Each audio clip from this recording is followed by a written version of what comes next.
आज की कहानी है बेटियों को इतना मजबूर मत करें। काव्या, तुम अपने लिए भी तो कुछ ऑर्डर करो। अरे नहीं, मेरा मन अभी नहीं है और डाइटिंग पर हूँ। आजकल वैसे भी राहुल मुझे स्लिम देखना चाहता है। तुम लोग खाओ, मैं सिर्फ कॉफी लूंगी। कहकर काव्या चुपचाप कॉफी के सिप लेने लगी। बाकी सब पिज्जा बर्गर के मजे लेने में व्यस्त थीं। मैं काव्या को गौर से देख रही थी। हमेशा उछल कूद और मस्ती पसंद लड़की आज मुझे चुप चुप सी लग रही थी। कई साल से एक स्कूल में कुलीग रहे हम। अभी कुछ महीने पहले ही उसकी शादी हुई। हम में से कोई भी उसकी शादी में नहीं जा पाया था। कारण ये था कि शादी के लिए लड़के वालों ने अपने ही शहर में बुला लिया था। पहली बार मायके आने की खुशी और अपनी सखियों से मिलने की जो खुशी मैं उसके चेहरे पर तलाश रही थी, वो ढूंढने से भी नहीं मिल रही थी।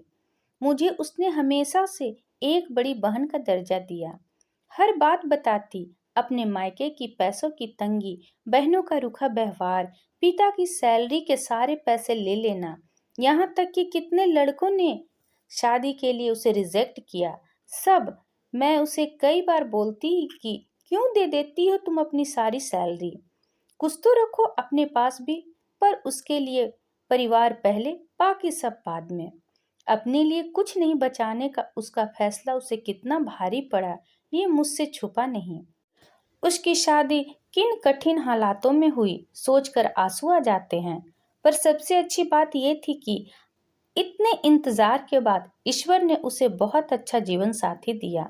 बेहद प्यार करने वाला राहुल बहुत ही सुलझा और बहुत ही अच्छा इंसान था। मुझसे जब भी बात होती, आवाज की खनक उसको खुश होने का प्रमाण दे देती। एक सुकून सा लगता। पिछले हफ्ता ससुराल से फोन आया उसका, मैं आ रही हूँ दीदी, शादी की पार्टी पेंडिंग है, आती हूँ तो दूंगी सबको। इसी बहाने मिलना भी हो जाएगा सबसे। कव्या चहक रही थी। कितने कष्ट देखे उसने अपने पिता के घर, फिर भी कितनी ललक है यहाँ आने की। सच, मायके का मोह कभी खत्म नहीं होता, एक खिंचाव रहता है ताउम्र। मैं तो अभी तक किसी बेटी की विदाई देखती हूँ तो अपनी विदाई याद करके आंखें भीग जाती है। काव्या अभी भी कॉर्नर की सीट पर पकड़े चुपचाप सी बैठी थी। मुझसे रहा नहीं गया, चेयर खींचकर उसके पास बैठ गए। क्या बात है, कुछ परेशानी है? नहीं दीदी, मुझसे नहीं कहेगी, इतनी पराई हो गई है। ऐसे मत बोलो दीदी, आपसे तो मेरा नाता कभी नहीं टूट सकता। निकलती हूँ यहाँ से, फिर बताती हूँ। थोड़ी देर में हम बाहर निकले। अब बोल, क्या बात है दीदी? बड़ी उल्लास से आई थी यहाँ। स्टेशन पर पापा लेने आए, ऑटो का भाड़ा तक मुझसे दिलवाया। फिर आते ही जो भी पैसे राहुल ने दिए थे सब ले लिए। मैंने सोचा कि नहीं होंगे, इसलिए दूसरे दिन ही दोनों बहनें ने अपने लिए खूब शॉपिंग की। अनाप शनाप चीजों पर पैसे उड़ाए। मेरे मना करने पर गुस्सा हो गई। अब कल से कोई ढंग से बात नहीं कर रहा। पापा ने तो कह दिया है कि जैसे पहले तुम छोटी सी पढ़ाई का खर्च उठाती थी और घर के खर्च और मेरी पॉकेट मनी मुझे हर महीने चाहिए, अब भी तुम ही सब खर्च उठाओ। राजी करो दामाद जी को। पापा की बात सुनकर मैं बहुत डिस्टर्ब हूँ दीदी, क्या करूँ दीदी, समझ नहीं आता। ससुराल वाले क्या सोचेंगे? वो फपक कर रोने लगी। मैं समझ नहीं पा रही थी कि उससे क्या कहूँ। कुछ माँ बाप ऐसे क्यों करते हैं? क्यों नहीं समझते हैं बेटी का दर्द? इतना स्वार्थ कैसे आ जाता है उनके मन में? जब तक वो इस घर में थी तब तक ट्यूशन और स्कूल करके अपने घर की आर्थिक मदद देती रही। अब तो उसे उसकी जिंदगी जीने दो। पिस जाती हैं कुछ बेटियां मायके और ससुराल के दो पाटों के बीच।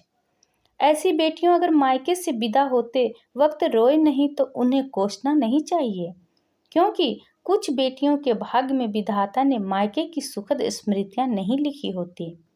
मैंने काव्या को समझाया, काव्या तो इन सब को छोड़ अपनी नई जिंदगी की अच्छे से शुरुआत कर। किसी की टेंशन मत ले, सब समय के साथ ठीक हो जाएगा। काव्या मेरे गले लग गई, बोली थैंक यू दी, आपसे बात करके मन हल्का हो गया। और फिर मैं अपने घर और काव्या अपने घर चली गई। मैंने सोचा कुछ माँ बाप इतने खुदगर्ज कैसे हो सकते हैं? उनको बस अपना दिखता है, उनको अपने बच्चों का दर्द क्यों नहीं दिखता? बेटी की शादी की पहले की जिंदगी और बाद की जिंदगी अलग हो जाती है।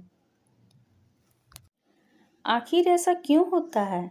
अगर ससुराल अच्छा मिलता है तो कभी कभी मायके का सुख से वंचित हो जाती हैं। आखिर क्यों? इस वीडियो पर आपकी क्या राय है, कमेंट करके ज़रूर बताइएगा। अगर पसंद आया है तो प्लीज़ लाइक एंड सब्सक्राइब करना ना भूलें। इसी तरह और भी कहानी सुनने के लिए कृपया बेल आइकन बटन को दबाना ना भूलें। वीडियो देखने के लिए आपका बहुत बहुत धन्यवाद।